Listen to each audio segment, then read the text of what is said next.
Invasi Rusia ke Ukraina sudah memasuki hari ke-20 pada Selasa, 15 Maret tahun 2022. Sejumlah perkembangan telah terjadi dalam operasi militer negeri beruang merah itu. Berikut ini rangkuman peristiwa penting dari hari ke hari ke-19 Perang Rusia-Ukraina pada Senin 14 Maret. Dikutip dari berita Al Jazeera. Yang pertama, pembicaraan Rusia-Ukraina dilanjutkan. Pembicaraan antara kedua belah pihak dilanjutkan pada Senin 15 Maret melalui konferensi video. Menurut negosiator Ukraina dan Kremlin, setelah kedua pihak memuji kemajuan pada putaran sebelumnya yang bertujuan untuk mengakhiri pertempuran. Yang kedua, serangan udara hantam apartemen Kiev. 1 orang tewas dan 12 lainnya dikabarkan luka-luka setelah serangan udara di sebuah bangunan perumahan di ibu kota Ukraina, Kiev. Jumlah korban tewas direvisi turun dari angka sebelumnya 2 orang tewas. Yang ketiga, hampir 2.200 tewas di Mariupol. Hampir 2.200 penduduk kota Mariupol yang terkepung di Ukraina telah tewas sejak permusuhan dimulai. Mariupol menghadapi skenario terburuk jika pihak-pihak yang bertikai tidak segera mencapai kesepakatan. Zelensky memperingatkan NATO. Presiden Ukraina Volodymyr Zelensky telah memperingatkan NATO dapat melihat negara-negara anggota berada di bawah serangan Rusia jika mereka tidak bertindak untuk memberlakukan zona larangan terbang di negaranya. Komentarnya muncul setelah sedikitnya 35 orang tewas dalam serangan Rusia di pangkalan militer dekat perbatasan Polandia. Instagram tak lagi dapat diakses di Rusia. Instagram tidak dapat diakses di Rusia pada hari Senin setelah Rusia menuduh perusahaan induknya Meta mengizinkan seruan kekerasan terhadap orang Rusia termasuk militer di platformnya. Langkah itu dilakukan setelah Facebook dan Twitter diblokir pada awal Maret sebagai bagian dari upaya Moskow untuk mengontrol informasi yang tersedia bagi Rusia tentang operasi militernya di Ukraina.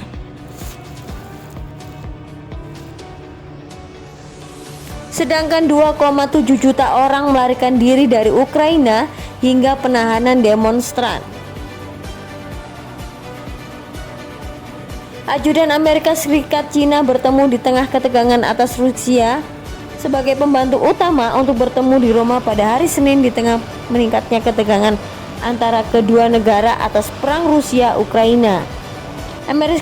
Amerika Serikat sendiri mengatakan Rusia telah meminta Cina untuk peralatan militernya untuk membantu menekan kampanyenya.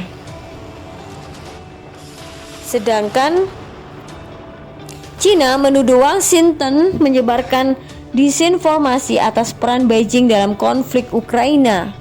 Hampir 2,7 juta orang melarikan diri. Hampir 2,7 juta orang telah melarikan diri dari perang di Ukraina. Lebih dari 100 diantaranya dalam 24 jam terakhir. Lebih dari setengahnya pergi ke Polandia. Sementara Moskow mengatakan Barat menginginkan artificial default. Kementerian Keuangan Rusia menuduh negara-negara asing mencoba memaksanya menjadi artificial default melalui sanksi yang belum pernah terjadi sebelumnya. Rusia mengatakan akan membalas dengan tindakannya sendiri, membatasi media lokal dan sumber berita internasional. Dalam berbagai laporan menyebutkan, saat ada konvoi militer Rusia dengan kendaraan lapis baja yang dilengkapi senjata datang dari arah barat laut. Kala itu para analisis militer percaya bahwa tentara Rusia bisa menang karena mereka telah dilatih seprofesional mungkin dengan pengalaman tak ternilai dalam menyempurnakan senjata dan mengerahkan pasukan seperti perang di Suriah. Kesalahan taktis Rusia yang pernah disaksikan adalah ketika mereka mencoba langsung mengatasi pemberontakan di Republik Czech pada tahun 1995 yang dianggap sebagai cara kuno. Pada hari pertama perang, banyak pihak sepakat angkatan bersenjata Ukraina jauh lebih kuat dibanding 2014 lalu. Ketika mereka tidak dapat menghentikan Rusia merebut Crimea, yang menyebabkan negara itu berhasil merebut 2 wilayah di Ukraina Timur, Rusia unggul dari segi jumlah pasukan dan senjata. Di sekitar Kiev pergerakan Rusia terhenti. Di selatan ceritanya berbeda, mereka terus-menerus membuka koridor darat antara Crimea dan kantong-kantong teritori Moskow di Ukraina Timur.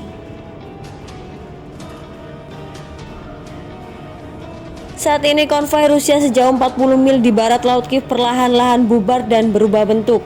Kabar terbaru dari Departemen Pertahanan Amerika Serikat, kendaraan yang berada di belakang sedang mengejar ketertinggalan. Tetapi kendaraan yang paling dekat dengan Kiev tidak bergerak. Pertempuran di sekitar Kiev terkonsentrasi di barat laut dan berlangsung sejak hari pertama, ketika pasukan udara Rusia mendarat di bandara kargo dekat Hostomel dan Irpin, kota-kota komuter kecil yang menurut para pengungsi kini rusak parah. Mereka tampak berusaha mengamankan lokasi atau tempat persiapan para prajurit sebelum melakukan operasi atau misi kemiliteran. Dalam beberapa hari terakhir, kini melihat banyak pasukan pertahanan Ukraina bergerak maju untuk melanjutkan pertarungan di sekitar Irpin dan Hostomel. Terdengar juga tembakan artileri yang terus-menerus dari pihak Ukraina yang berasal dari posisi menembak taktis di hutan lebat. Keadaannya, orang-orang Ukraina telah meningkatkan wilayah pertahanan mereka yang di beberapa tempat nyaris tidak ada. Pos-pos pemeriksaan yang hanya terdiri dari beberapa blok beton telah berubah menjadi barikade. Kiev adalah kota besar dengan jalan raya yang luas yang dibelah oleh jalan-jalan sempit yang seringkali diaspal dengan batu kobel andesit yang tidak halus. Banyak bangunan memiliki ruang dan gudang bawah tanah yang luas. Pertempuran di jalanan, jika itu terjadi, bisa berlangsung berbulan-bulan.